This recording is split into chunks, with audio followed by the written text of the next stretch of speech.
welcome everybody to another edition of Hot Program. I am your host with the most, all the way from the East Coast. And as always, folks, I am in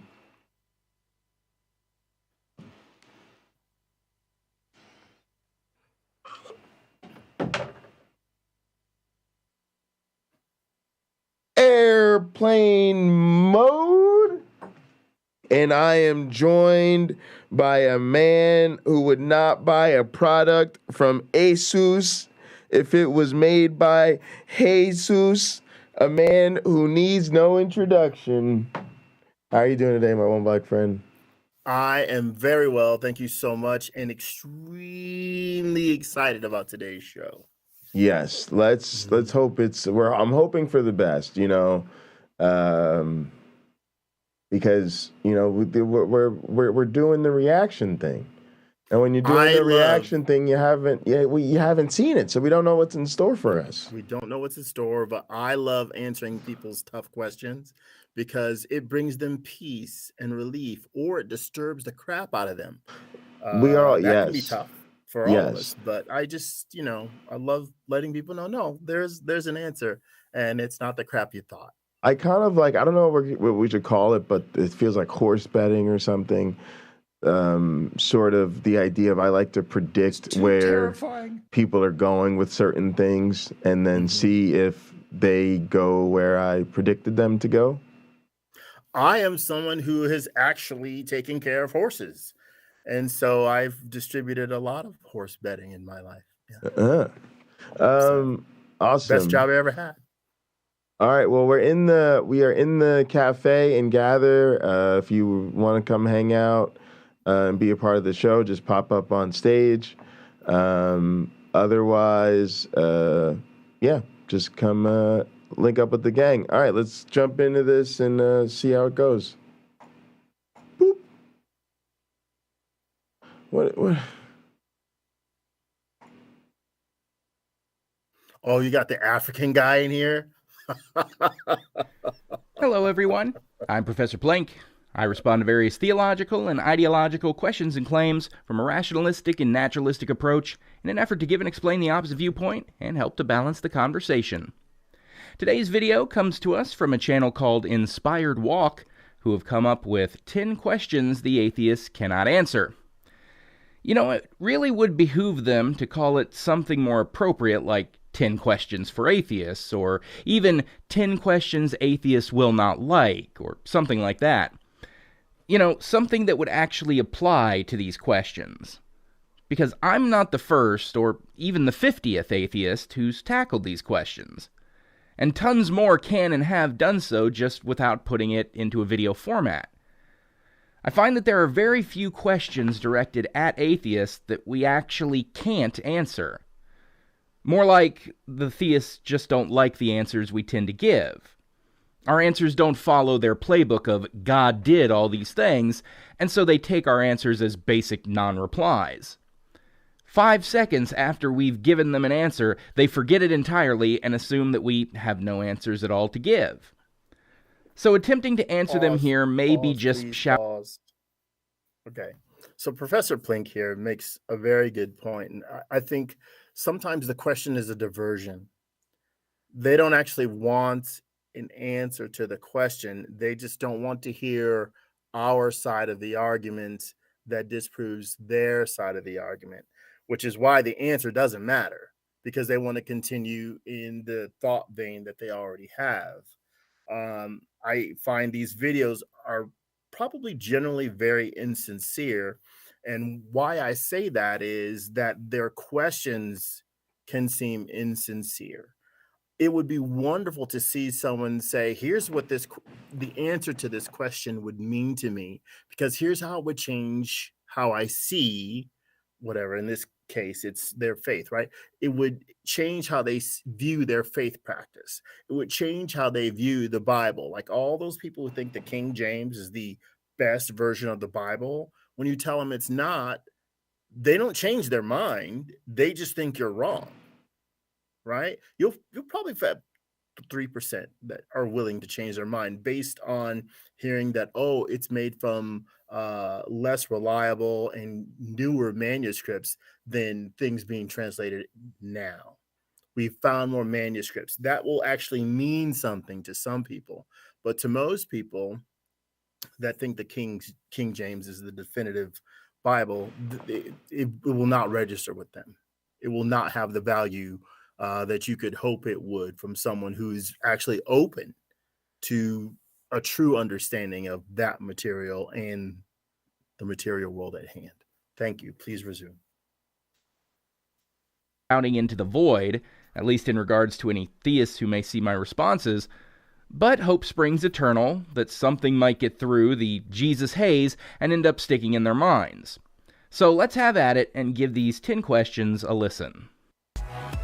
Do you really believe that science is the only answer to all of life's questions? Certainly not. Science can't tell me what I should get my parents for their upcoming wedding anniversary. Science can't let me know whether or not my nephew did a good job in his Little League game.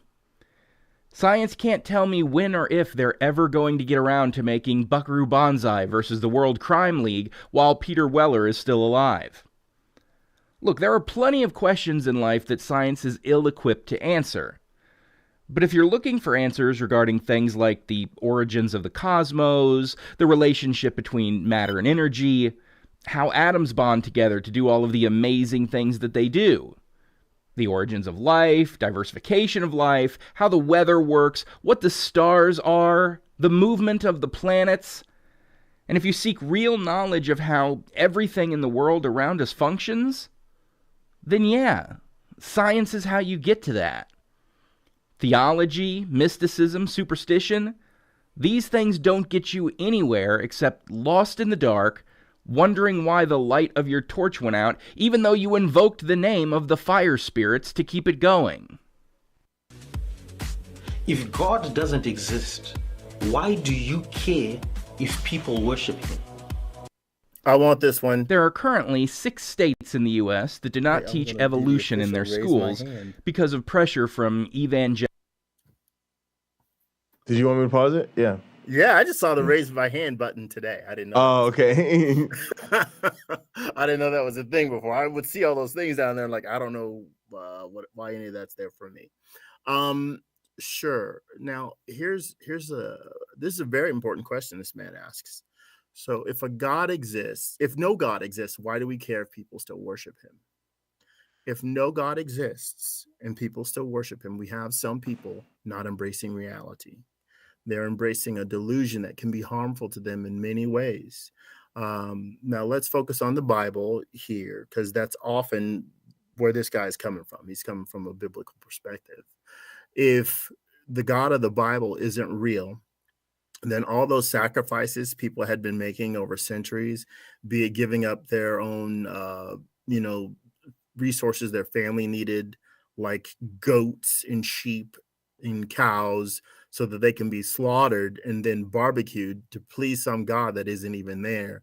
That was a waste of resources. They could have gone to profit the family. They could have gone to feed starving people, things like that. Nowadays, we can see in the Bible where Jesus says, hey, store up your treasures or the Bible says, store up your treasures in heaven. And, don't worry about tomorrow. Tomorrow will worry about itself. The Bible says things like this. Well, if you're not saving, you could be in trouble. Like for a long time, I wasn't saving because I thought, oh, well, Jesus is going to come back and I won't need the money, blah, blah, blah, blah, blah. Well, that isn't the case. And that's a mistake. Better that money sits in a bank account accruing 1% interest, or I bought some investment properties or something like that. Better that I gave it to a homeless person so that they could eat, or bought a home for someone else, something like that. Those resources are often better used now, down here, as opposed to shoveling money to Kenneth Copeland and his ilk, who aren't going to do anything for another person with it other than buy something from them. They're not trying to help make the world a better place. They're not. It's profitable, right? It's profitable. It's all about making money. And if millions of people, like my mother, we recently discovered that she's been sending part of her fixed income to televangelists who don't need the money. God, as I say on this show, God never keeps a dime. It would be better if she had that for her own comfort, to make her own environment, her apartment nicer or whatever, that she can help out a friend, or maybe someone who's helped out her, if those resources were there. So that's why I would say the belief in a God, if it is indeed not real, is a waste. The ideas in the Bible about hatred, right? Oh, you're not supposed to like the behavior of this group, behavior of that group, the behavior of these cultures over here, that society, screw those Canaanites, kill all those Amalekites. If there's no God, all that commanded human hatred goes away. All that carrying out vengeance on behalf of the divine goes away. Wouldn't we not have all been smarter throughout the centuries to say, well, God, if you don't like it, you fix it. Don't ask me to fix it. I'm not all powerful. You can fix it without hurting anyone. You can fix it without anyone becoming in need. And if you have the better way, don't leave it up to us. Do it yourself. That's not what we see. Really, a lot of what we see in these holy books is the political will of the people in charge. They're telling you what they want, right? It's a scam. Absolutely. It really is a scam. But there are people who have, sincere people who have that hope for a better tomorrow, not one that they make alone, but one that they use the strength and power of that God that's supposed to be up there or in this tube of lotion or in this pen or whatever you got, the God that permeates all things, however you want to see it. But that God is supposed to play a part, a vital part, to get that person through the process, right? Or to make it happen all around them so that they can marvel at the wonders of the Almighty God. But it doesn't work that way. So that's why that's dangerous, because you have people not going to doctors. You have parents waiting, they're praying over their children, their church is praying over their children, when it would just be a $350 copay to heal their kid, but the kid dies because Jesus didn't heal him. Well, God just wanted another angel in heaven. So for me, I say to that person, you killed your kid and God is a poor manager of resources. If there is one. He doesn't handle his resources well. He does not need another angel in heaven. So we have a society that perpetuates, in my opinion, the naive view that there is a divine being up there running the whole show. As the Psalms say, right? God is determining man's steps. A man can make his own plans, but it is God that determines his steps. How awful is that? We're no better. I'm sure some of you have seen that picture on the first video I made for my channel. It's me and my little brother. We're laying on our bellies playing with action figures. Well, that's how God works, if that is the case. We're just action figures, dolls for a God with too much free time and being so unwilling to make the world a better place because he's too busy making it awful. So anyway, that's my spiel. There'll be more. Yeah. All right. Let's get to it. Let's do it. Evangelical creationist groups and their lobbying efforts. This includes a state where I have family with young children being raised. There are places not giving their young people a proper education and are starting them off severely disadvantaged because of religious dogma. Missouri just passed a resolution to limit gender-affirming care to both children and adults, which is just one example of... I want to pull this back a second because I want to hear the statistic. If people worship him. There are why do we currently care? 6 states in the U.S. that do not Why do we care if people worship God? teach evolution in their schools. Okay, and then there's 6 states that don't teach evolution. Got it. Because of pressure from evangelical creationist groups and their lobbying efforts. This includes a state where I have family with young children being raised. There are places not giving their young people a proper education and are starting them off severely disadvantaged because of religious dogma.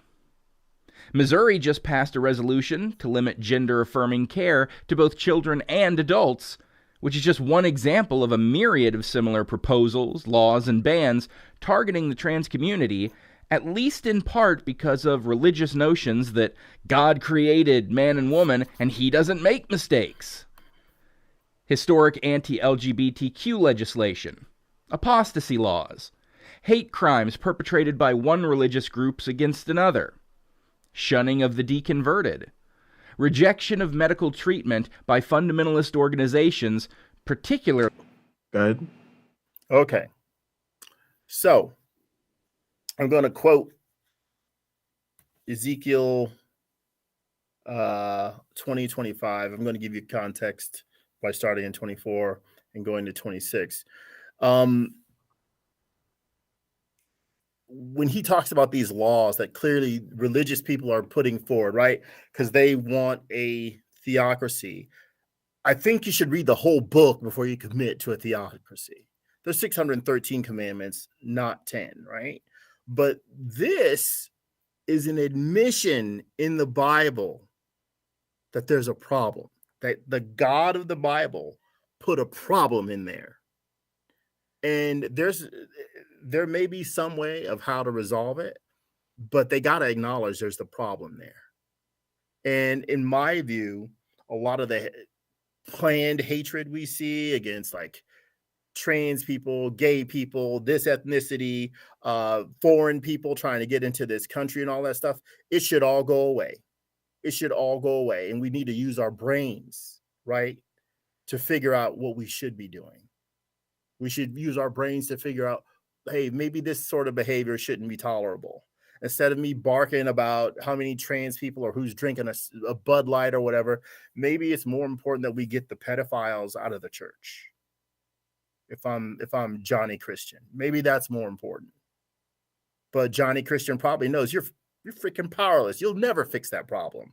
So they just gripe about other things that they'll also never fix. So anyway, Ezekiel chapter 20, verse 24, because they had not executed my judgments, but had despised my statutes and had polluted my Sabbath in their eyes after their fathers' idols.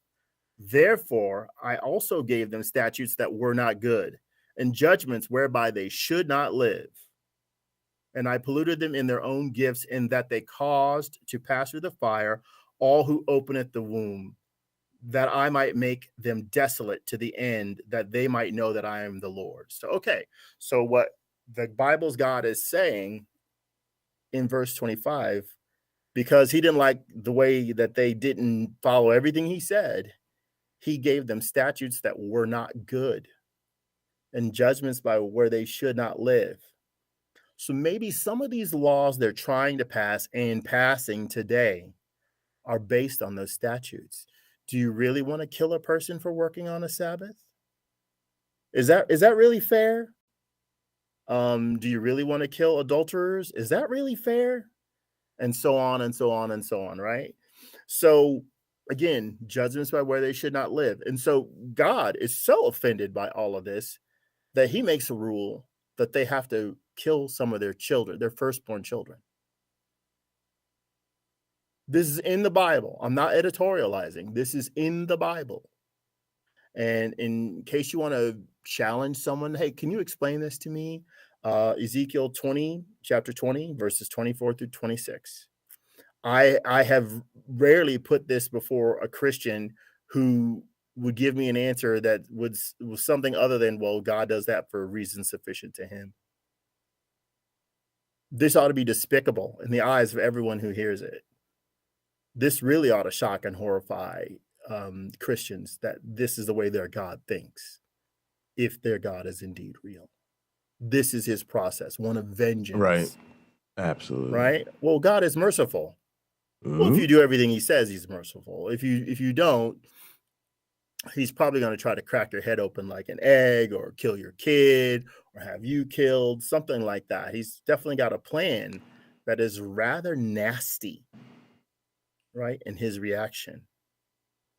But go ahead. No, I'm with you. I just wanted to add, because I want to make sure we try to get through these, but like actually, remember what the question is. And I feel a little bit bad because it would have been nice to be predictive and before we saw what they say. But I guess to add in this case, and we'll try to do that going forward.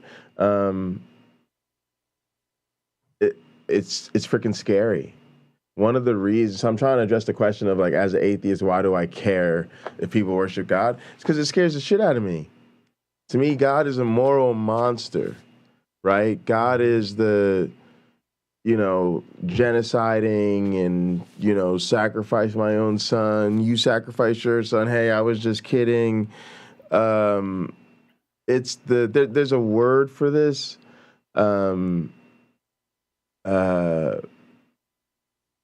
I can't remember what it is. But yeah, it's just the idea that it's the idea that God is a moral monster. Therefore, you have an obligation not to worship God. And anybody who does, you really actually really want to provide some serious pushback to, because I fundamentally think that worshiping, like, even if God is not real, right? Even if God is, it'd be like worshiping Voldemort. I'd be like, it's pretty immoral to worship Voldemort. I don't think Voldemort's a real character, but you are worshiping something evil. And so, yeah, that's just part of my opposition to, part of my answer to the question, right? Like, in addition to agreeing with what they said and everything you said. On behalf of their children. All of these things, not only in the U.S., but abroad in many places where it can be significantly worse. I mean, I could go on and on and on about the absolutely horrific damage that dogmatic attachment to religion, including sects of Christianity, have done and are currently doing to countless people. When people are forced to comply with religious-based mandates that have the force of law behind them upon punishment of arrest or prosecution, that is why I care. When people are disowned by their families for being born in a way that the parents' antiquated beliefs say is sinful, that is why I care. When the general forward progress of science, technology, gender equality, social equity, and cultural stability is held back because of attachment to religious fundamentalism, making life worse for everyone in ways too innumerable to even fully realize, that is why I care. Now, stop making me be all serious and on a soapbox. Let me get back to making dick jokes and Simpson references, which is where my heart truly lies. Seriously. Can I answer somebody's question, Pocket Locker? Go ahead.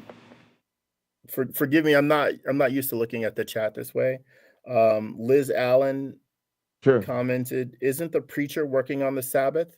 To me, being dragged to church to listen to Reverend Windbag, leaving me too brain dead the rest of the day." That is my answer to quoted, and then I can't see. Oh, the question of the day was, have you had experience with toxic behavior that claims to be love? I misspelled it, but yeah.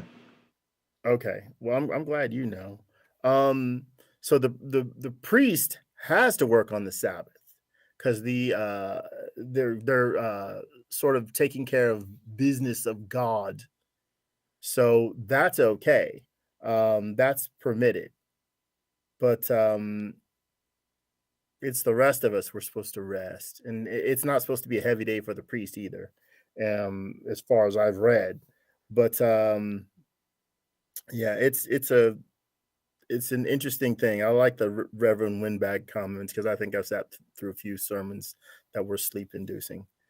But yeah, interesting. Sorry, go ahead. No, that's fine. All right, and this question, I guess let's address this next question before we hear what they respond with the, can nothing create something? That is just simply not the claim. right? Well, I think Lawrence Krauss did no one any favors by saying nothing. Right. That nothing is where everything came from, and then going ahead and explain all these quantum details, right? I think he might as well have named it Susan, and because that would be more clear to people. I think he managed to confuse the very simple-minded and a lot of intelligent people as well. People in his field know what he's talking about, but colloquially, he's speaking nonsense. But anyone who sits down and listens to him at length will, okay, I see where he's coming from. They'll be able to easily interpret what he's saying. But a proper response to this, or a common response to this question is, well, you say God created everything out of nothing, right? He just spoke it into being. What were his materials? There are those that would tell you that in Genesis, God is taking the body of I don't want to say Leviathan or Nehushtan, I forget which one it is, and making the world from that. So without form and void doesn't mean there was no material there. There was something there. So anyway, go ahead, Bakalaka. You can go ahead. Play. Yeah, and yeah. Let's see where they take this, but I think we're on the same page, and I totally agree with you about the point about Krauss's title. But at the same time, he was clearly just trying to sell books, right? And at the same time, also trying to, you know what I mean? Like he was trying he's focusing on the amount of energy in the universe. That's really where he's coming from. Yes. When you look at the amount of energy in the universe, that's where the idea comes from. Yeah. But that's not how most people most people aren't taking it. I guess right? All I'm saying is I agree with the point about what he's saying, but I'm just trying to acknowledge as well that people of good faith don't normally have an issue in understanding it so much as that we're wishing he would have been more sensitive to the way that particular language was going to be misused. Right. I go back to the Steve Allen quote. Why can't he convince the dummy? Yeah. Yeah. All right, here we go. Create something. For the last time, yes! You totally ignorant of physics numbskull! Look, I don't expect your average theist to be completely boned up on the up-to-date findings of quantum physicists. But if you're going to insist on constantly making this question a cornerstone of your attempts to put atheists on the defensive, you might try Googling the question even once. And honestly, you as a theist should be happy that something can, in fact, come from nothing. Because as a theist, and as a Christian specifically, your creationist belief is predicated on God creating everything from nothing. So, congratulations! At least this one part of your belief system is plausible. Very little of the rest of it is, but at least you have the something can come from nothing part of it. But why do you insist on attributing the something from nothing argument to atheists and then mock it like it's a silly notion? We don't believe in creation ex nihilo in general. You do. It says in Romans 4:17, "As it is written, I have made you a father of many nations. He is our father in the sight of God, in whom he believed, the God who gives life to the dead and calls into being things that were not." So God creates things out of nothing in your belief. Something from nothing. It's a primarily creationist position. But again, hey, it is possible to get something from nothing. So you might want to stop saying it with such disdain. If you've never been to the ends of the earth, if you've never been to every planet, if you've never been to every part of the universe, how do you know that God doesn't exist? What exactly are the ends of the earth? Yeah, go ahead. I was gonna actually wait on this one, but go ahead. I don't know why, but yeah, go for it. I'll wait on my God. I've done some traveling to very religious countries, in fact. But yeah, so he asks a good question, and I used to joke. I did some stand-up comedy for a little while. One of my joke was I built a spaceship and I've traveled the entire universe because I really wanted to see if Hooters had the worst customer service in the universe, and they do. Um, this is a lot like that joke, this question. It's a silly notion to go everywhere and look under every rock and under every tree, right? And I am aware of what the Gospel of Thomas says, by the way. It is silly for him to think that a person would do that. Now, the Bible gives us testable ways that we can know that God exists, right? We can read the whole thing and it'll tell us God is supposed to prosper us if we give our tithe. There's supposed to be more of this overflow of wealth and prosperity than we can handle. That isn't the case, is it? The end of the Gospel of Mark says that followers of Jesus will be able to lay their hands on people and they shall get well. They should be able to drink deadly poison and live. They should be able to take up snakes and live.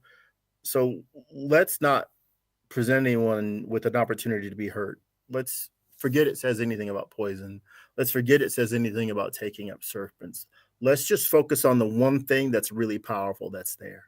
And that's them to be able to lay hands on the sick and the sick get well. We know that fails. We know that fails. If anything, they might just get sick themselves. They might just get sick themselves. Yeah, if it's a virus, they could easily get that virus themselves. We saw that when people went to church, right, during the virus, right?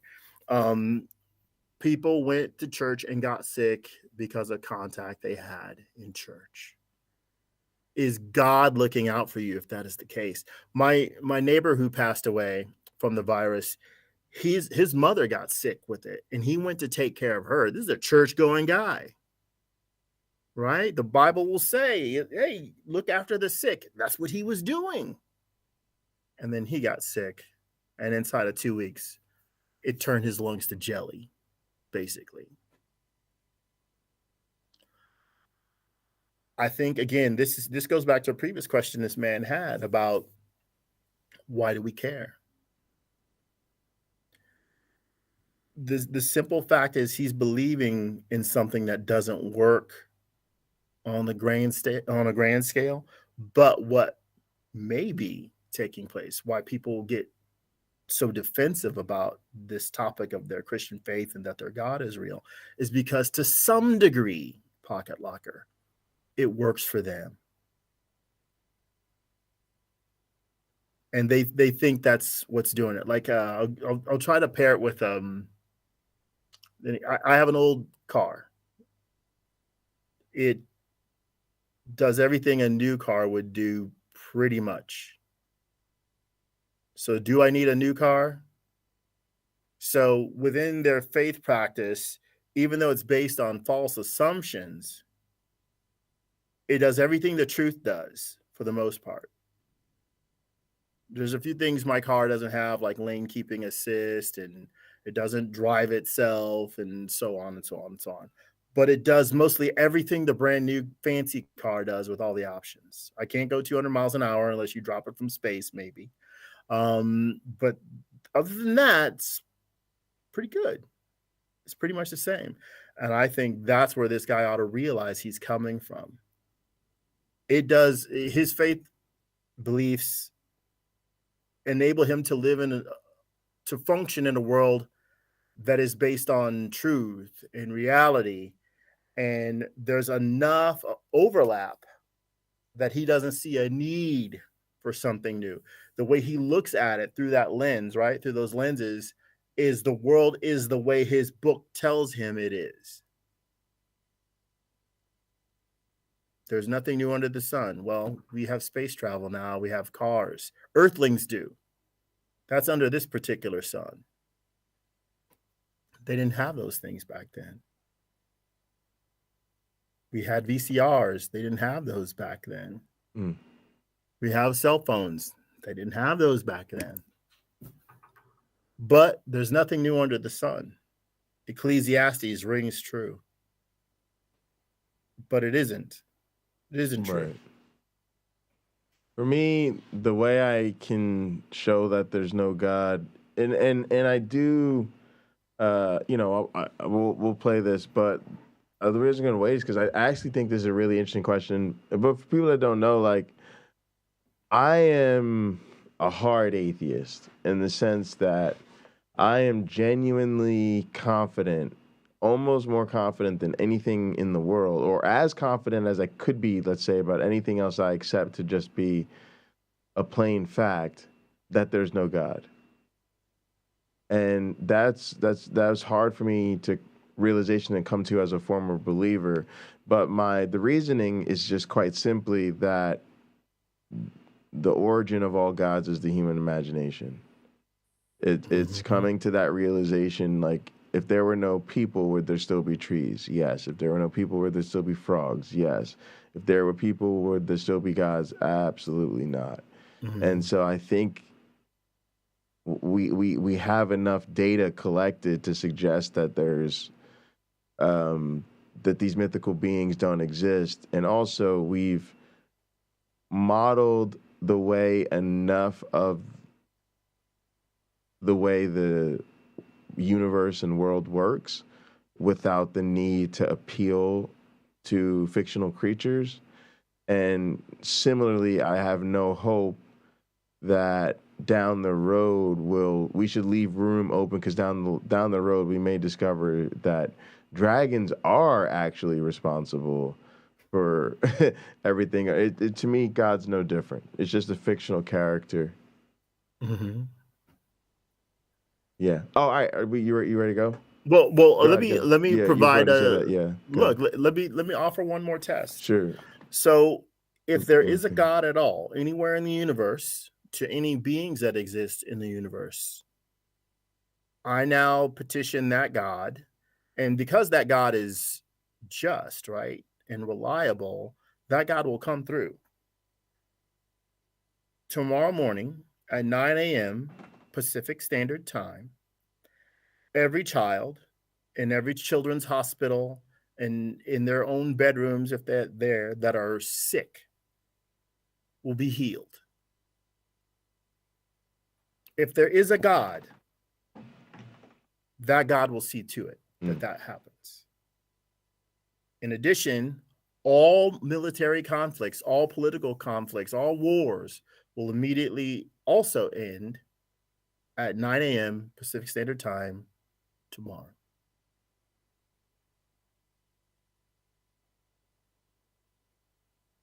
Right? Yeah. So it's 2023 right now.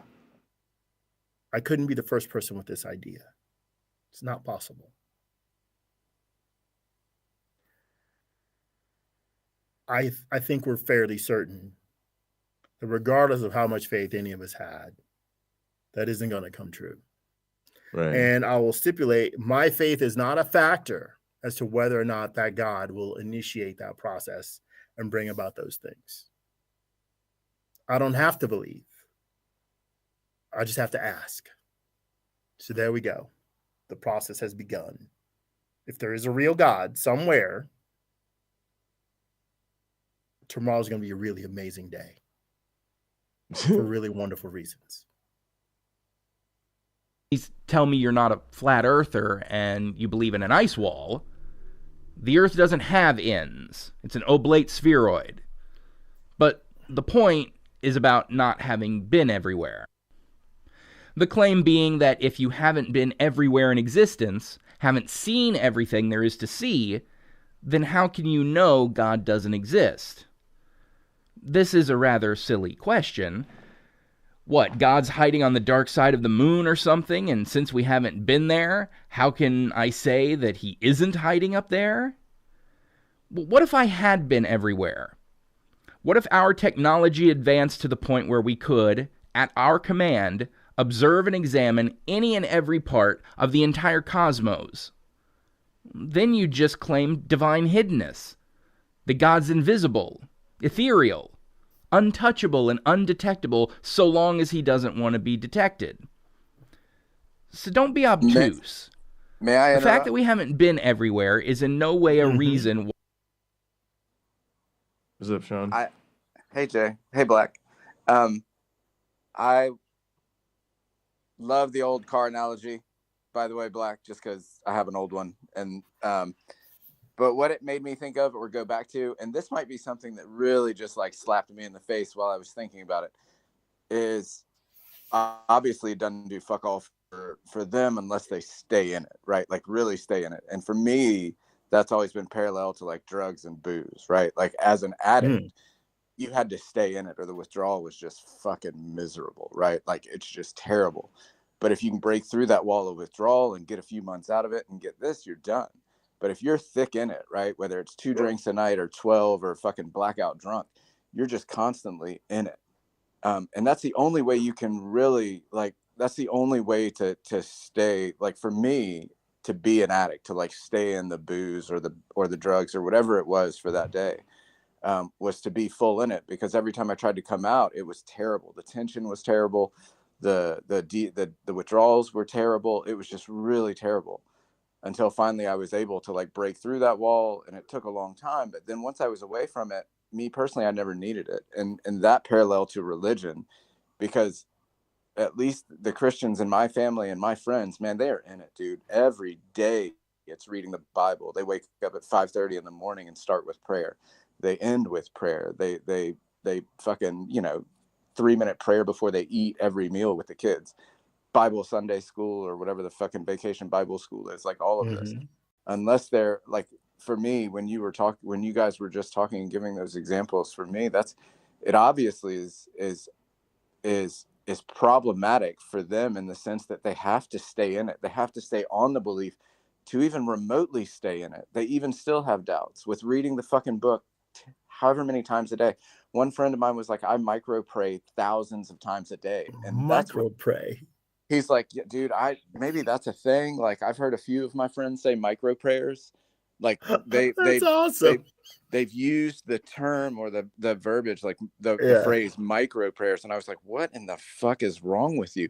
This was when I was outside, I was thinking, how miserable is your fucking life that you're like every fucking thing you're praying about, right? Like because if you're doing this many prayers, but anyway, my point being is when I was listening to you guys, I often parallel it to the addiction, but I'd never paralleled it. Like I'd never thought about the way that Christians keep themselves in it, because if they get to, and I think this is by design, right? Like there are lots of people out there that are in the Christian or whatever fucking version they are, keeping people in it because they know if they get away from it too long, or if they don't go to church, most people, if they get out of church, they get out of the belief and they get a little farther and farther away from it, they're done. So obviously the goal is to keep everybody in it and keep it relevant in that sense, or at least in our neck of the woods. They go to church 3 times a week, right? And maybe that just came on me when you guys were talking. So well, I just thank you. Thank you for commenting. And I would encourage anyone else to do the same. Don't go away. Don't go away.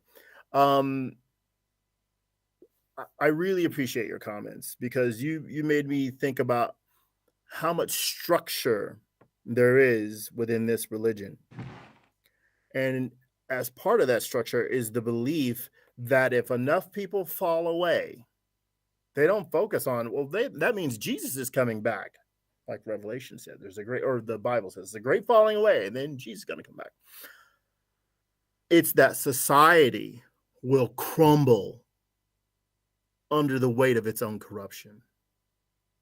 That people will be rotten to the core. Now let's go back to addiction, and maybe you can speak on this.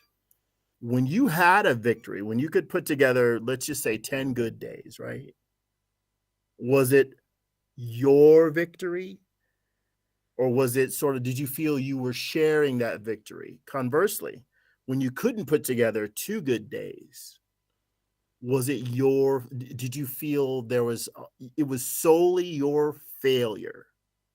If you could comment on those, please. Yes. So at that time I wasn't religious. So I got, and this is a much longer story that I'll spare you for now. But after the addiction, I was always spiritual, but I never I didn't go to church, but I never attributed anything to Jesus, but I was definitely like Christian, Catholic, whatever. But I never attributed the way that people do up here. It wasn't until I moved up here that people knew, like, oh, well, he's speaking a little Christianese. Let's drag him into it. And by them dragging me into it, I completely came out of like everything that I ever believed. Otherwise, I just said, yeah, I'm Christian, whatever. But anyway, the long short of it is, when you mentioned that, the biggest thing that hits me, Black, is one of my good friends kept telling me that there's no way I could have gotten sober or clean without Jesus. And I was like, I don't know what you're talking about, because I never had that revelatory moment that you do. And he's like, well, if you're Christian or Catholic, then you've experienced that and you've felt the presence. And I was like, no, I've never felt that presence. I grew up going to church, a couple times we did this I was what do they call that? When you go to church on Christmas and at family events, and a CEO Christian and Easter only. Maybe there's a different term, but that's the one I heard. Right. But you're on that tips, as Jay likes to say. So I was on that. And when I came up here and started, Sarah and I started dating, we'd go to church every now and then because she liked it. And then we went a little bit more. And then they were like, oh, look, we can drag him into the fucking fundamentalism. But anyway, that being said, Black, so for me, 10 days was awesome. I went 3 months and then went back to it. And then luckily for me, I was scared out of it pretty badly from multiple hospital visits. Okay. So I was pretty scared about it. But there was a network of friends that helped, that I worked with, family a little bit, not so much. But there was no, I did it with a couple. The gym membership actually was my biggest support group. I got on a triathlon club with a bunch of people. And so that was my biggest support group, to help me through. If that answers the question, I'm not sure. That does. And I appreciate you mentioning that other people played a part, because I think there's the mindset, as you stated, someone had the mindset, well, it must be the Holy Spirit kicking in or something like that, right? It has to be, from their perspective, their mechanisms entered your life and began working for you to help pull you out. Can't be done without it, because done without it. Can't be. Yeah. And but up here, Black, a lot of people will talk about porn addiction, like sex addicts or porn addiction or some sort of addiction. And for me, as an actual addict, right? Like as somebody that was drinking himself to fucking death and using whatever when it was around, when I hear them talk about like their addiction quotations, man, that's just their Pauline narrative, right? That's just I was this terrible person and look at me now that I've got Jesus in my life. Because when they talk about like, I had a sex addiction, and you break it down and they're like, jerking off once a day to fucking, some Playboy next to the thing, or they go on and watch porn once a week. I'm like, that's not a fucking addiction, right?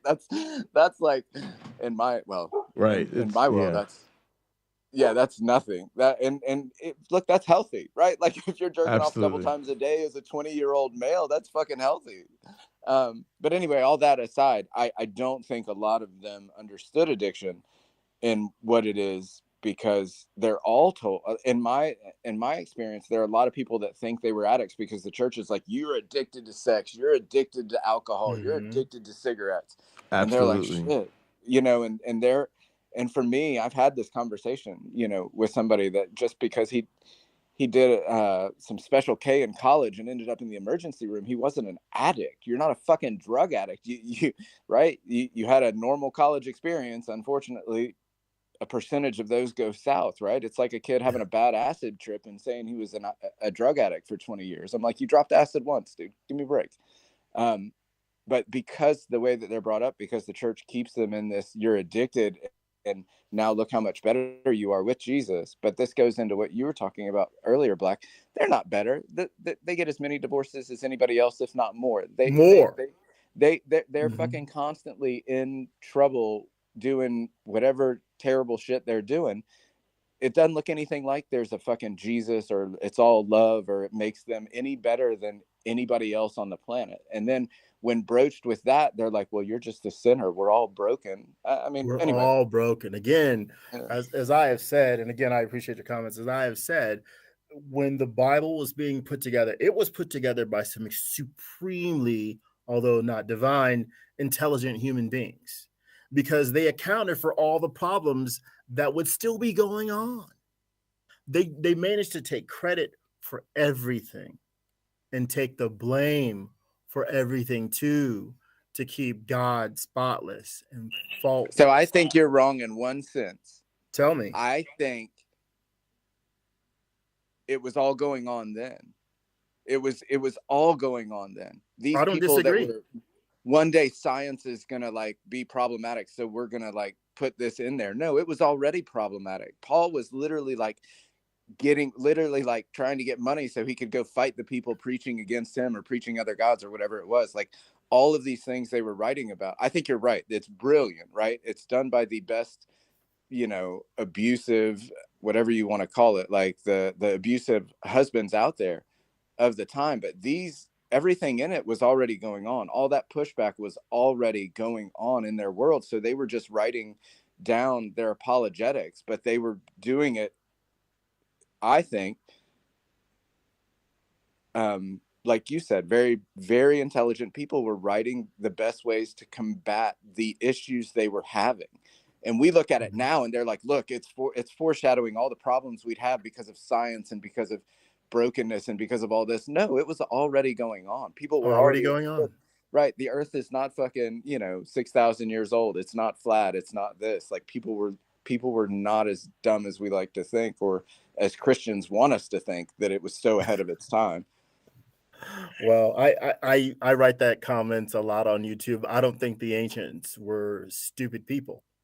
The Egyptians could have very well built the pyramids. It didn't have to necessarily come from pre-existing culture. Same with the the people in Central America and Mexico. Look, I think they were all smart enough. Well, not all, but the people who engineered that stuff were smart enough to do it. And then you just need a bunch of people willing to work hard to make that project come to life. And then there you go. You have pyramids. There you go. You have a road system. There you go. You know how to divert rivers now. Things like that in the ancient world. But as far as social issues, the people that made the Bible were that clever. They were just that clever. And I find it sad that a lot of people won't take a step back and just look at it. Right. Just look at it. There's I've written about this story. I forget where I wrote it, but I went to the Getty Museum not long after it was built. And this is in California, in Los Angeles, California. I'm looking at painting after painting and statues and all this stuff. And I could tell why everything was there. And then I go to this room and there's a bunch of Monet paintings in there. Everything makes sense except for one painting. And I must be 6 or 7 feet away from it, maybe less. And I'm looking at it going, I think this is the first thing I've seen here that's crap. In no way is this impressive. I can barely tell that it's like a picture of a cathedral or something like that.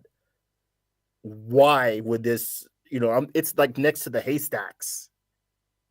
It's in the room with the haystacks. I'm like, I just don't understand why this is impressive, whatever. So I'm walking away. I'm almost out of the room where this painting is in. And I got the idea, just give it one last look. So I turn around and I look. It was breathtaking. I stood too close to it to get it. How all the colors were there, that really what it was is the way this cathedral looked in the morning with the sun coming up, shining on it, and like part of the purple sky reflecting on it. And it was just breathtaking. how gorgeous it was. And everything else I saw before and after couldn't begin to compare. If it was the 10, nothing else was even a 6 in that whole museum. Yeah. But I could be up close to it and thinking I'm trying to immerse myself in this, and I guess it is what it is. And I think that's where a lot of people see their faith, is that it is what it is, but it's glorious. That's where they see it being glorious, because they're in it, right? Yeah. Me looking at that painting after I was a distance away is when I saw what it really was. Could anyone standing so close pick up on it the way I could when I was far away? And that's the way I view my criticism of, well, I've studied a lot of religions, a few religions.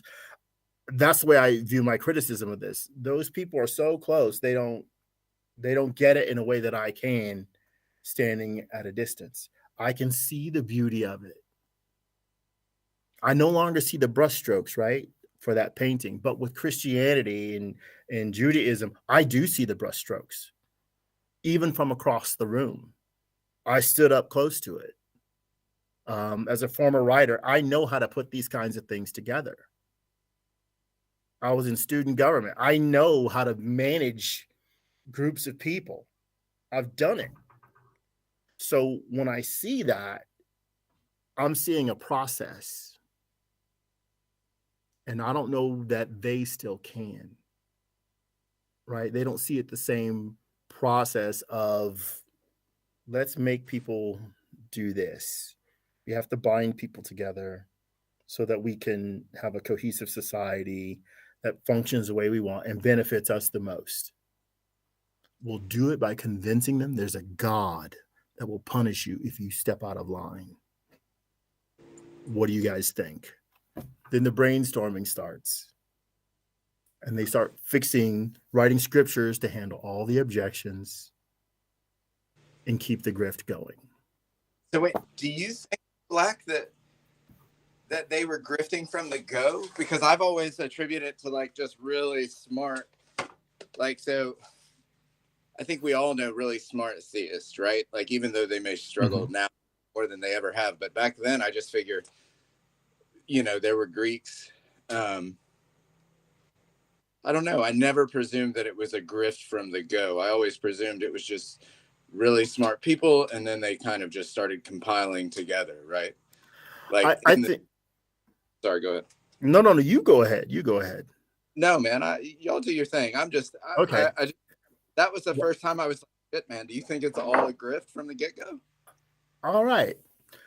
When I look at the ancient Egyptian religion, a lot of what I heard about it was that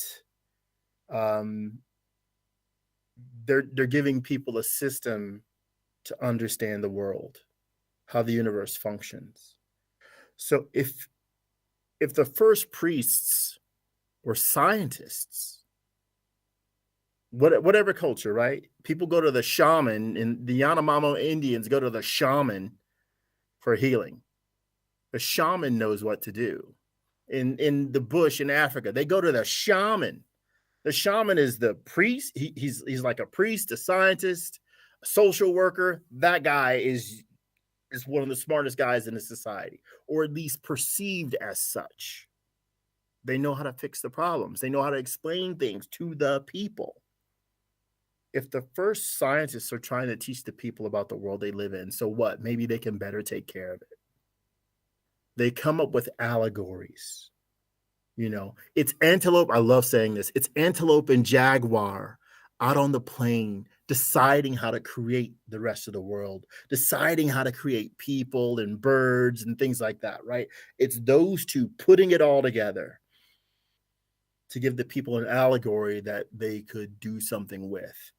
Only 1 or 2 generations need to pass away for them to think that's really the way the world began. And I think that's what we have in the ancient Egyptian religion. That's what we have in the Bible. At a certain point, A generation came along that didn't understand the symbolism. They didn't accept it as symbolism. It had to be true. It had to be real. No, there really was a talking donkey. No, there really was a talking snake. No, there really was an Adam. They're not people groups. There really was an Eve. It's not a people group. They lose, in my opinion, the value of the story by thinking it's true.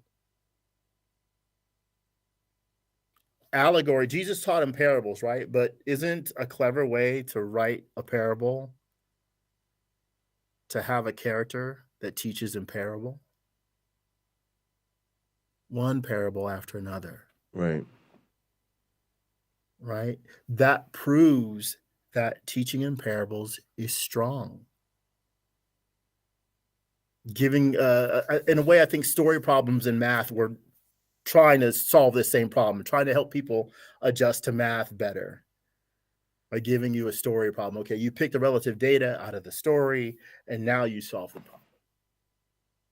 Trying to help people, use your mind, the power of your mind, because you're smart enough to get it.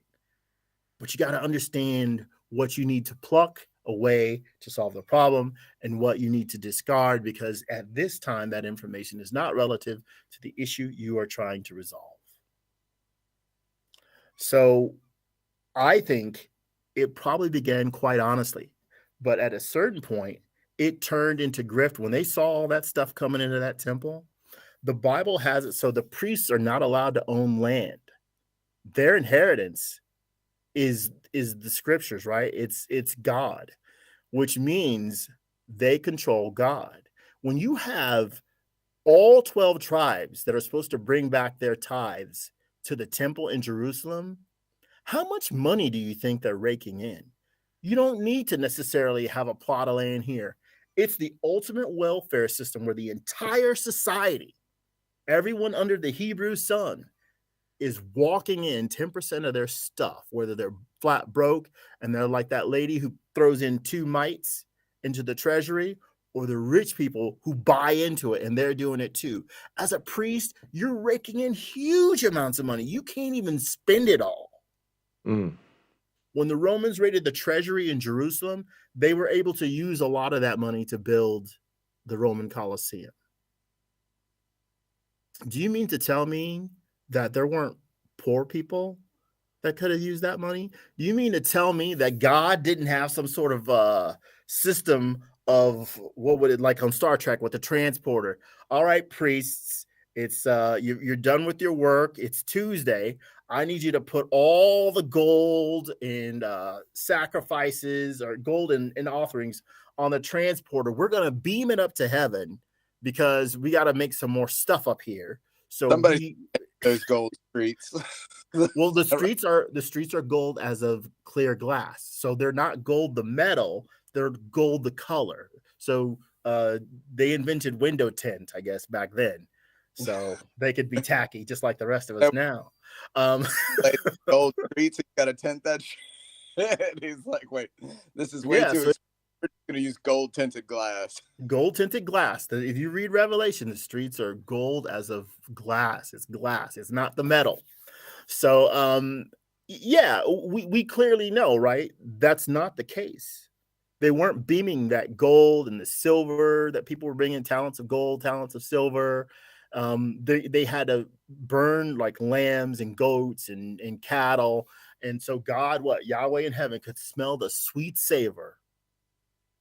Really? And yet, by the millions, people bought into it. All that must be true. Oh, I have to bring my tithe in. I have to support the temple. Today, we can see a church fail when there's not enough members to contribute to keeping the lights on, paying the mortgage and stuff like that. We can see a church fail. But when you have millions of people in one religion and they're all supposed to send their money to the same church, right, to the temple in Jerusalem, you're not failing. You're raking in money like crazy. And I think in me studying it, it's kind of like a product of the Babylonian captivity where the rules got changed. And it would be interesting to know if it were first done as a punishment, telling the priests, you can't you can't have a profession other than this. You can't own land, like it's prohibitions. And yet it was the greatest possible gift you could have given those people, because now they can live off the populace without ever having to produce anything other than a really good show. Yeah, absolutely. And that's what we have now. Joel Osteen. It's a really good show. Let's try to hit a few more of these questions. Am I off topic? We're only on number 3. Why you think God is real. And failing to find him anywhere would in no way dissuade you from believing in him. I don't believe in God because I see no reason to believe in God. So much of what religion tells us is true, divinely inspired truth that is incontrovertible, has been proven false. Pretty much the entirety of Genesis has been debunked. Everything that is provable to exist is perfectly explainable without adding a God into the equation. And more adequately explained when you consider that if it all was created by a God, that God must have been one hell of an incompetent boob. And if there was a just and loving God, he wouldn't allow this kind of crap to go down. Why the shit are the cordyceps from The Last of Us a real thing? Even though they don't affect humans and hopefully never will, what is the reason for something this horrendous? What the hell did the ants ever do to deserve that kind of torment? Why does our laryngeal nerve go from our larynx down around our aorta and then back up to our brain? Why the shit is this a thing? Candida, a vicious parasite, will swim up the urine into your bowel. Swim up my what? Your pinto. It'll swim up your ding-dong, and once it gets in, we can't get it out. What is the origin of life? The short answer is that we don't know for sure. But that doesn't mean that we don't have solid hypotheses that are backed up by good evidence for a non-creator-driven emergence of life on Earth. Abiogenesis, the idea of life spontaneously arising from non-living material, is one of the current frontrunners and my personal pick for how life began. The Miller-Urey experiment from back in 1952 proved that the amino acids that make up the simplest forms of early life can and do indeed arise naturally under the proper conditions. It was a rather simple chemistry experiment that used simple ingredients of water, methane, ammonia, hydrogen, and then an electric arc to simulate a lightning strike, and from those wound up creating all of the amino acids that make up the genetic code. More recent experiments have expounded on this work and proven the natural formation of RNA, the more simplistic precursor to DNA, and the more complex genetic sequences that make up all life. It hasn't been conclusively established that this is what happened, but it has certainly been established as a distinct possibility. We know exactly how it would have happened, and that it very Pocket Locker, I'm hoping you could chime in on this one if you would. I think they've covered it. I mean, they're doing a pretty good job with this one. And I know this isn't an evolution and I question. think it just is what happened. I don't even think this is debatable. To me, this is flat earth at this point. We know we evolved. We know life is here. We know we strongly suspect there was a time when there wasn't life. So it's just competing abiogenesis theories in the details. But yeah, I think we should keep going because I think this is this is one of the ones I think they handle rather well. Like, but I guess the main point I'm trying to emphasize is, for me, it's almost non-debatable. Like, it's just what theists are trying to do is create a God of the gaps type argument, but it's a mundane gap. We know there was a history of the planet where there wasn't life. We know you can, just what they said, that we can even experimentally derive all of the natural organic molecules from inorganic chemicals. And now we certainly have evidence of the tree of life that descended. So for those of us that are in reality, I guess what I'm trying to say is it's a far less interesting question than people think it is, in my opinion, once you set aside the dogma that is trying to create a controversy. Yeah. Thanks, though. Yeah. Very well could have happened that way. And this is a hell of a lot more well supported than the idea that a supernatural being bippity-boppity-booed life into existence with magic. Right. There are other ideas of possible origins of life on Earth, such as panspermia, which is the idea that the most basic forms of cellular life were brought to this planet on meteors that struck the planet and effectively seeded it with life.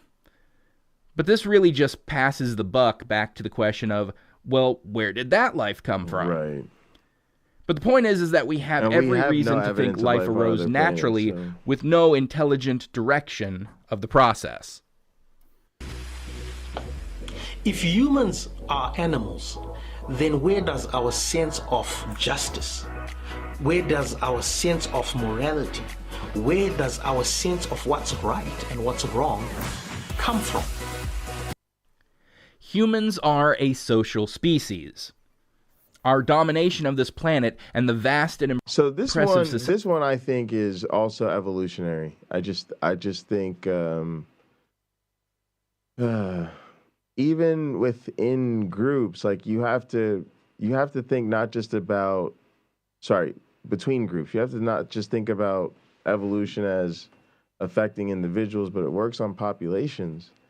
And so even for societies to thrive and groups to be able to function and not be wiped out by other groups or nature, you just need cooperation. This is, again, another one of those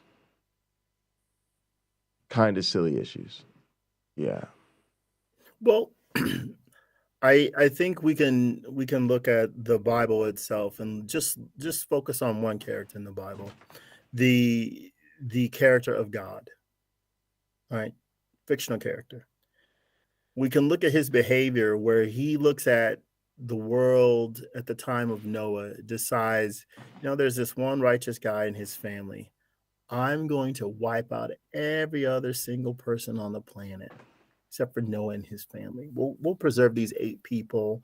I'm going to wipe out almost every animal that exists, almost every microbe, almost everything else, plant, tree. I'm even going to move the rocks around a little bit because he's upset. This is his process. Destruction. Don't like those Amalekites. Destruction. Don't like people not believing in my son that Jesus is my kid and that he died for their sins. Destruction. This is his way. In all of fiction that I've come across, there isn't a less moral being than the God of the Bible. Christians will say abortion is wrong. Many, not all. Well, okay, let's go to the book of Numbers where God gives a recipe for a potion that will cause an abortion. But they say he's the paragon of morality, right? His instruction manual, the Bible, tells us what to do. Well, there's a confusion there because it's saying 2 things. All life is precious. Here's how you give somebody an abortion. Okay. There's other issues as well, but just the focusing on where the God of the Bible feels death, mass extinction is deserved, is enough to let you know you don't want this guy solving your problems if he's real. He's just too destructive. It's not a moral way. Hey, here are the rules for selling your child into slavery. No. Can we live in such a way where slavery is not necessary? It's just It's just somebody not doing, and I'm fond of saying this, do your research, because I think it's a hilarious thing to say to people, but they didn't do their research. Anyone who thinks the Bible is a superior moral system to what human beings today can come up with just by having conversations about it, discussing it, is wrong. Come on, Black. And We're maybe all lazy. slaves to Jesus. Speak for yourself. But that's the response. That's their fucking response, is like when you're like, this is awful. And they're like, is it so bad? Aren't we all slaves to Christ? And I'm just like, man. Woo. Well, look, that person, as you mentioned, they're locked into their perspective. That's it. It's in, you know what it is? It's an atmosphere, if you will. They need to breathe that. If we take it away from them by asking them to be rational and truly like, no, investigate what you're saying to me and do it on a level that makes you uncomfortable. Because when they're pressuring people to study the Bible, they might make you uncomfortable. Look at this. I remember going through First Principles with the Church of Christ and them telling me how Jesus was tortured and all this stuff. And I'm like, try that with me now. I'll have them crying instead of me crying like I was in my First Principles meeting. You know, I was the one who was very emotional and taken aback at the sacrifice that this guy made for me. And now I'm like, yeah, but he only had to suffer for a few hours, and he got up and was walking around in a couple of days. Yeah, absolutely. Yeah, but go ahead. No, I'm sorry. I know you got time. You guys go ahead. I'm sorry. No, go ahead, John. Well, there's just this. So a friend of mine sent me a book by a black dude that was giving. It was just an op-ed. You never get any like Dr. Josh Bowens from a Christian. You get the black dude that's a Christian that's giving reasons to white people why slavery was okay in the Bible, or like why that was different. Yeah. Why this? And I'm like, okay, I'll trade you. You read this book and I'll read yours. And he said no, flat out. Like, nope, not going to do it. But anyway, that's it goes back to the level of indoctrination, the level of growing up in the faith, and then going to church 3 times a week to get the fucking apologetics that make everything that you guys are talking about today okay, or give an excuse for, or get them to be able to sleep with that book or the terrible things in that book because of, you know, what's really important to them. Well, Let me tell you, part of marketing, as my professors taught me, the trick is figuring out what people want. There's a second trick, figuring out how to sell what you have to new people. But the real money is being made in figuring out what people want and being one of the early people to give it to them. So that way you can build brand loyalty. You can make all your R&D money back fast, that sort of thing. Well, in today's culture with social media, if you take sort of the less savory side, right? Like the guy you were referring to who thought slavery was just fine in the biblical days. You know, he could justify it. There's a subculture that you can tap into that will pay you money to feed their hatred and insecurities. Just like with politics, we see this in politics, right? Why is this guy who says all these awful things and has all these bad ideas, why is he so popular? It's because there are people who want to believe those things and they will pay him to manage their hatred for him. So for them. So, okay, that guy is in charge of all the things I hate, giving me news about all the things I hate, keeping me up to date so I could keep being a hater. This is fantastic. I don't even have to invest a lot of time in it. Here's $5, here's $10, here's 50. And that's a great modern way. Yeah, they said that's why Trump was so successful, is because he hated everybody they wanted to hate, or they like he was the voice of hate, that he was the person going something of that nature. What you're talking about. That's a huge part of it. And I'll add to that was that Trump used the system to his advantage. A lot of the people, when you have a Jordan Klepper interview and you see him interviewing Trump people, where in their mind, you can tell they haven't thought it through. Right? When they say, oh, Biden did this and Hunter Biden did that, blah, blah, blah, blah, blah. But then you give the example from the Trump family. Oh, no. They want to excuse it. Why? Because the truth is they don't actually believe that it's fair for Trump to do it.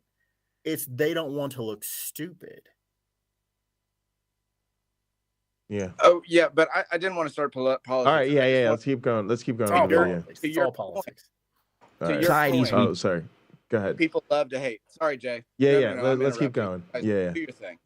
built, the technology we've developed, and culture that we've created all stem from our ability to work collectively and collaboratively with one another.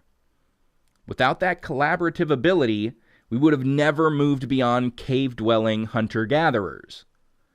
We cannot work together if we do not develop a structured framework of rules and ethics that foster positive interactions with one another. Our morals and values come by way of our ability to empathize with one another and our desire to strive for happiness and well-being of one another and the collective as a whole. If we had nothing but a species of self-serving narcissists who always looked to take what other people had, impose their will over the will of others, and cause harm to others so long as we viewed it as benefiting ourselves to do so, we would have evolved to be a solitary creature who eschews association with other human beings except for the purposes of mating and procreation. And then we wouldn't have gotten very far. In fact, given our lack of other physically impressive traits, such as not having thick hides of fur, claws, fangs, or generally greater muscle mass by volume that most animals have over us, if we didn't have the ability to work together, it's likely that we would have gone extinct as a species millennia ago. In short, we're people. People who need people. And those are the luckiest people in the world, because it is that codependence that has made us so successful as a species. And that simply cannot happen unless we work well together. And we work much better together when we care about each other, and that caring giving rise to a framework of rules that nurtures general well-being. It's evolution. We have evolved our morals. If you were given irrefutable evidence that the God of the Bible is real, would you become a Christian? Nope. That depends on what you mean by Christian. Do you mean, would I believe in... No. Yeah, right. Let's hear what he No, has and to heck say. no. I'd be the guy saying, let's schedule a meeting. We have some things to discuss. You're doing a terrible job. Yeah, I'm a mesotheist. I don't think God is moral, and demonstrating that the God of the Bible exists would not. Now, yeah. Let's keep going. I'm sure he's on top of this. And the God of the Bible, and accept that he's real, all powerful, and what he says goes, because he has all the power to do whatever he likes and enforce those rules as he likes? Sure, I absolutely would believe that if I were presented with irrefutable evidence of it. But if instead you mean, would I worship that God and commit my life to his service and his glory? No, not at all. I cannot bring myself to serve at the whim of a cosmic tyrant and what I would view as a moral monster. See, you ask that question from a standpoint of believing not only that your God exists, but that he is the epitome of goodness, love, and righteousness. You see him as the ultimate good guy. So why wouldn't you want to worship him? But what if you were presented with irrefutable evidence that the Christian God did not exist, but in fact there was an ultimate all-powerful deity that did exist, and he was more akin to the devil, a malevolent being who did unspeakably horrible things to humans just because he felt like it. And this being was all-powerful, there was no way around it, what he says goes. Would you want to worship that being? Would you want to serve the bad guy? I would hope not. Now, I would can hope you that pause it right even there? if you did serve them, Can you pause it, please? That is a brilliant juxtaposition. It is, because when you look at the world, look at the problems of the world, it appears that's the God that's on hand. If there is a God, that's the one that's taking care of the world right now, that's seeing to the world right now. Let's have nonstop military conflicts. Let's have nonstop poverty, nonstop starvation, nonstop disease, blah, blah, blah, blah, blah, just going on and on. Let's never shut that down. And I'm going to move it around from continent to continent. I just want to see problems, problems, problems, nonstop problems. Instead of, let me take care of these people and provide them with real solutions. I'll give them the ideas. They don't even need to give me credit. I just want to see them prosper. I just want to see them get along. I just want to see what they can do. Instead of, look, if they're able to accomplish this, what won't they be able to do? Let us scatter them and confuse their languages. Because that's how the Bible, the God solves problems. Yeah. Things he thinks are problems. He's uncomfortable with it. You know what? I made hell for the devil and his angels, but I'm going to send people who don't believe in my kid there. They'll stop picking on you, Jesus. Thanks, Dad. You're welcome, son. Was the conversation something like that? Yeah, I don't know. All right, but yeah, we're with you. Let's keep moving. it would only be out of a sense of self-preservation, and you'd hate every second of it. Well, that's how I view your God. Your God, the God of the Bible, supposedly is all-knowing, with perfect knowledge of everything that will happen. Not what might happen, not what could happen, but what will undoubtedly happen. And in fact, he created everything and everyone to do the very things that they will do. So every supposed sinner is only doing what God created them to do. Free will would be an illusion, because there's no true free will in a predetermined universe where an all-knowing being already knows every choice you will make and made you to make those choices. So your God created every sinner to commit the sins that they cannot avoid committing, and then, for doing what he created them to do, he throws them into hell for all eternity to be mercilessly tortured forever and ever. That is evil. That is the purest evil I can even conceive of. And it is just one reason why, frankly, your God sucks. I could go on and on about the general problem of evil existing in a universe with an all-powerful, all-knowing, all-good deity who could have created a perfect universe with no suffering and still get exactly what he wants out of that universe, but intentionally chose not to. I could talk about the factioning of the religions while he sat by and did nothing to stop it, but will still absolutely punish you if you pick the wrong one, even though it's almost certainly your geography and parentage that determines your religion. On and on we could go about all the ways the God of the Bible does not deserve to be worshipped. And even though I could understand the idea of biting the proverbial bullet and serving that evil God just to spare oneself the torments of hell, I doubt that I could do that. I really don't think I could serve the God of the Bible and still look at myself in the mirror. Tell me something. If evolution is real, and if evolution is really happening, how come there are no transitional forms that we can observe? We're all Take it away, transitional- Pocket Locker. Yeah, we're all transitional forms. I just want to keep it moving. I think we can try to get through this if we keep world. No, yeah, This is your but this is a question where the answer's obvious. It's like 2 + 2 is 4. I actually want to end the stream around 5:30, and I literally am going to just repeat the things they say. So let's keep it moving. If they miss something, I'll let you know. But we're all transitional forms. That period. Like that's the answer. That's the answer. Tons of them, in fact. Oh my goodness. I mean, literally everything is a transitional Boom. form. Exactly. Evolution is a constant, never-ending, ongoing process. We are a transitional form from what we used to be, our Homo habilis, erectus, florensis, Neanderthal, etc. ancestors, transitioning into whatever we will be in a few 100,000 years. I mean, within our own family tree, we see several transitional species from what we used to be to what we are now. But, of course, evolution deniers will insist that these don't count as transitional forms, and they were just different creatures altogether with no evolutionary connection to us.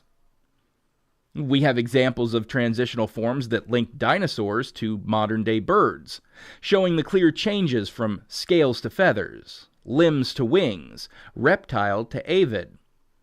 And yet, evolution deniers will insist that these don't count as transitional forms, and they were just different creatures altogether, with no evolutionary connection to one another. We can chart the evolution of whales and dolphins from terrestrial land animals over time to becoming more and more aquatic, with many, many intermediate forms over the course of 65 million years, from Pakicetus all the way up to modern-day porpoises. And yet, evolution deniers will insist that these don't count as transitional forms, and they were just different creatures altogether with no evolutionary connection to one another. I could go on, because we have literally thousands and thousands of transitional forms all throughout the fossil record. Because everything that has ever lived is a stop along the path from what they were to what they became. But if your ilk automatically insists that nothing counts as a transitional form because you think evolution is fake, then of course you won't believe any transitional forms exist.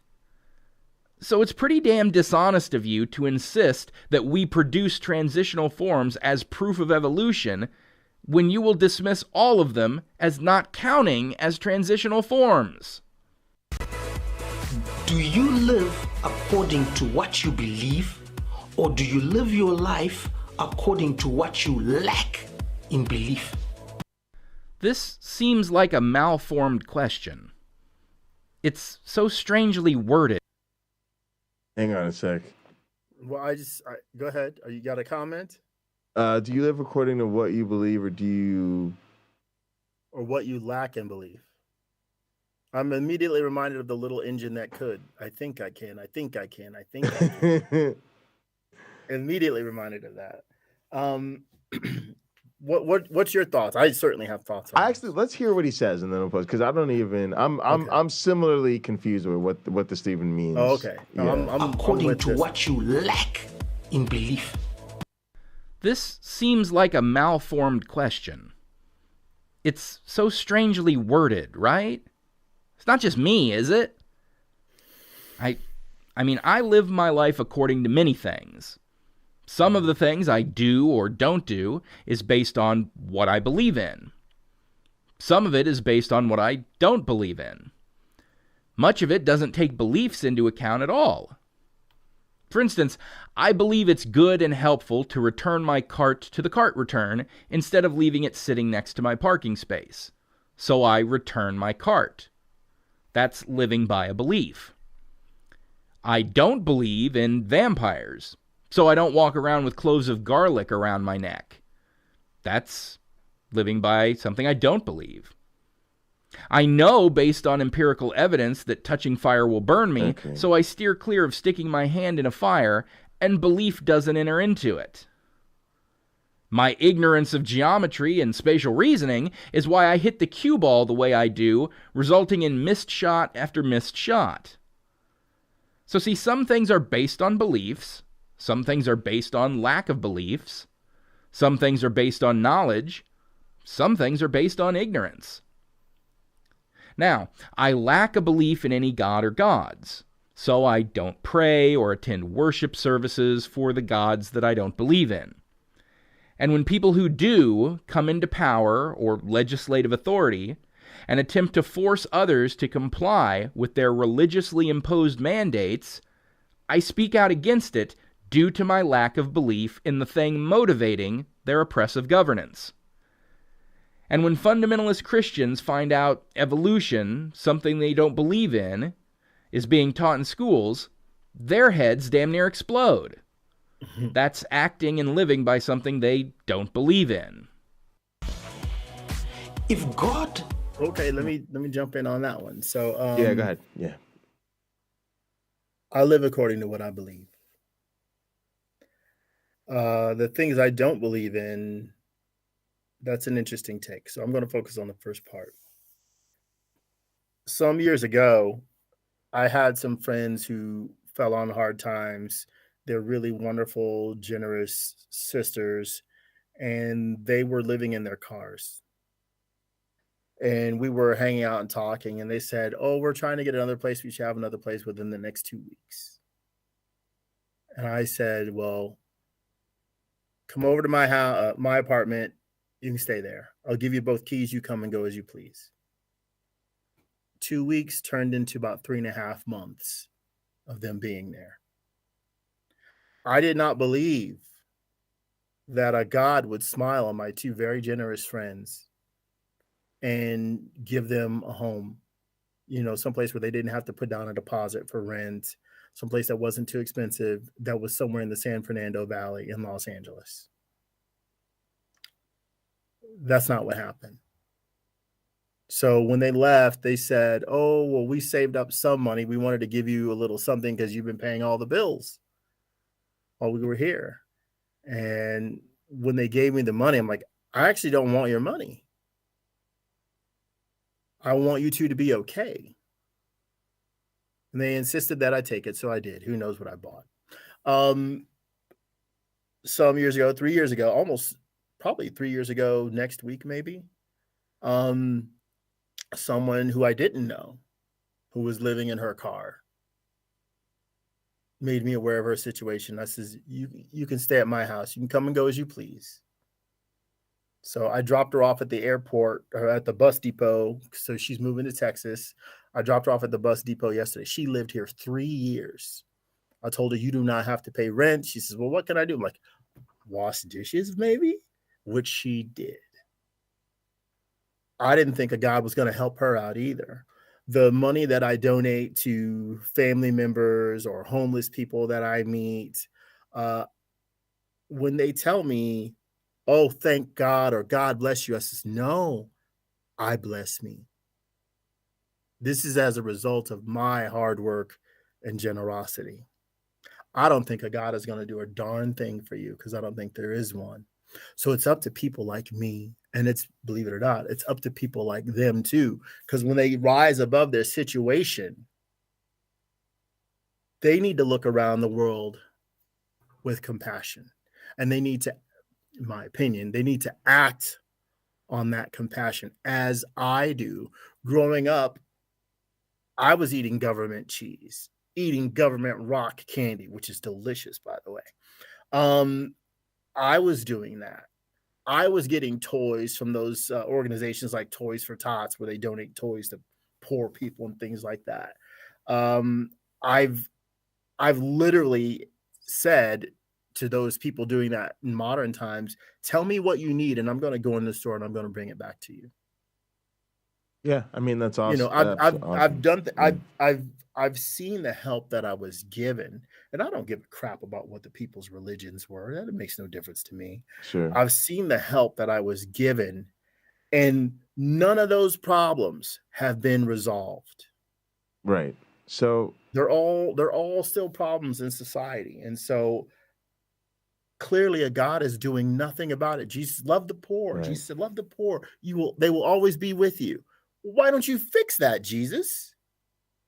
And Jesus is like, "Nah, man." Right. Let's hit question number 10, and I want to make sure that we have time to give our concluding thoughts. So, doesn't exist, and the Christian dies, the Christian loses nothing. But if God does exist and you die as an atheist, do you not lose more? Will you not lose your soul? Okay, so this is Pascal's wager. So first, the notion that if God is not real, the Christian loses nothing. Well, yes, they do. They've lost out on an entire lifetime of proper exploration of what is actually real in the futile pursuit of a divinity that never existed to begin with. They've thrown away much of the one and only life they will ever get in wasted time studying a religion that represented nothing but pure nonsense. And in many cases, were driven to do things that made their life and the lives of those around them fundamentally worse, such as those who shun family members and may have lost out on lifelong relationships with their children because they came out as gay, or people who died prematurely because they got into a car wreck, needed a blood transfusion, but whoops, they were a Jehovah's Witness. So they die at 30 for want of their religious beliefs. You can lose much in devotion to a false ideology. Now, as to what if God were real? The atheist loses everything, but the Christian gains everything. Well, that's only if the God that exists turns out to be the Christian God.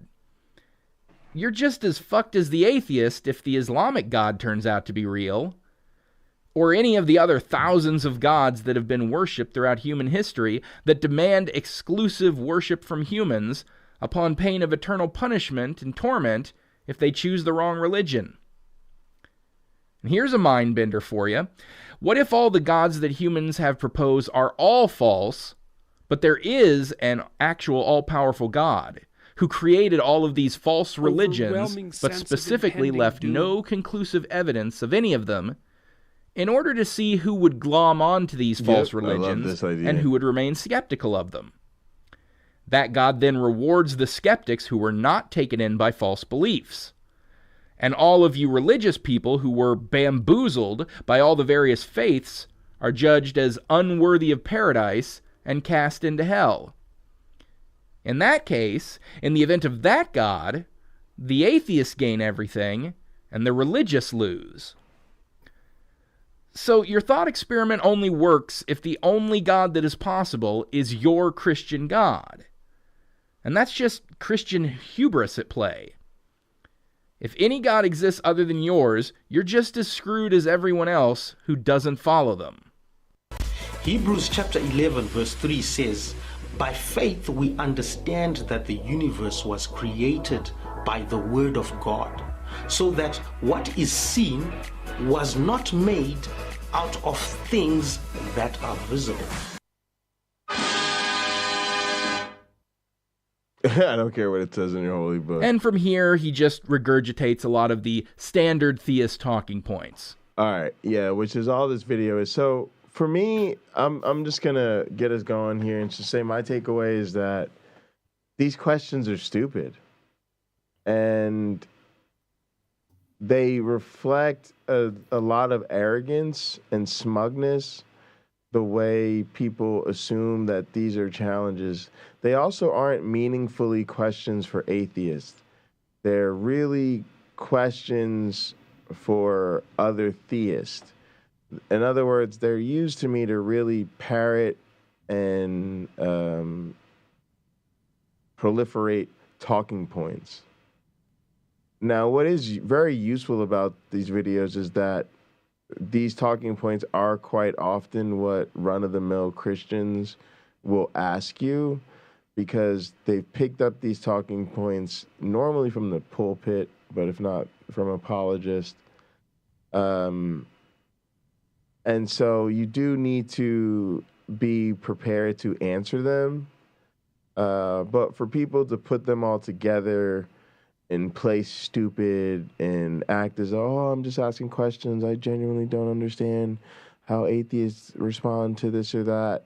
They typically do, and they just want to encourage other believers to engage in this type of behavior, while maybe also getting the benefit of getting atheists to engage with them in serious conversation. Well, I think the guy is just trying to make some content like he saw other people do.